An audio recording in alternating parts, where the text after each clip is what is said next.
Hello, welcome to our channel. Plastic surgery ചെയ്ത നടന്മാർ ആരൊക്കെയാണെന്ന് നമുക്ക് നോക്കാം. ആദ്യത്തേത് ദുൽഖർ സൽമാൻ. മൂക്കിനായിരുന്നു ദുൽഖറിന്റെ പ്ലാസ്റ്റിക് സർജറി. മോഹൻലാൽ. പ്രായം കുറക്കാൻ വേണ്ടിയാണ് മോഹൻലാൽ ഫേസ് ലിഫ്റ്റിംഗ് സർജറി ചെയ്തത്. ജയറാം. പ്രായം കുറക്കാൻ വേണ്ടിയാണ് ജയറാമും പ്ലാസ്റ്റിക് സർജറി ചെയ്തത്. നടൻ രാജീവ് പിള്ള. മൂക്കിനായിരുന്നു അദ്ദേഹത്തിന്റെ പ്ലാസ്റ്റിക് സർജറി.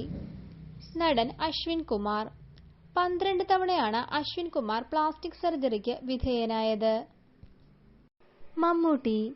പ്രായം കുറക്കാൻ വേണ്ടി തന്നെയാണ് മമ്മൂട്ടിയും ഫേസ് ലിഫ്റ്റിംഗ് സർജറി ചെയ്തത്. നടൻ മുകേഷ്. ഫേസ് ലിഫ്റ്റിംഗ് സർജറിയാണ് അദ്ദേഹം ചെയ്തത്. നടൻ അല്ലു അർജുൻ. ചുണ്ടിനായിരുന്നു അല്ലു അർജുൻ പ്ലാസ്റ്റിക് സർജറി ചെയ്തത്. നടൻ രാം ചരൺ. മൂക്കിനായിരുന്നു രാം ചരൺ പ്ലാസ്റ്റിക് സർജറി ചെയ്തത്.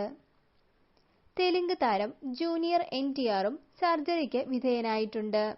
മൂക്കിനായിരുന്നു അദ്ദേഹത്തിന്റെ സർജറി. ഇതുപോലെ നിങ്ങൾക്കറിയാവുന്നവ കമന്റ് ബോക്സിൽ ചേർക്കുമല്ലോ. ഈ വീഡിയോ നിങ്ങൾക്ക് ഇഷ്ടമായെങ്കിൽ please like and share. Thank you for watching.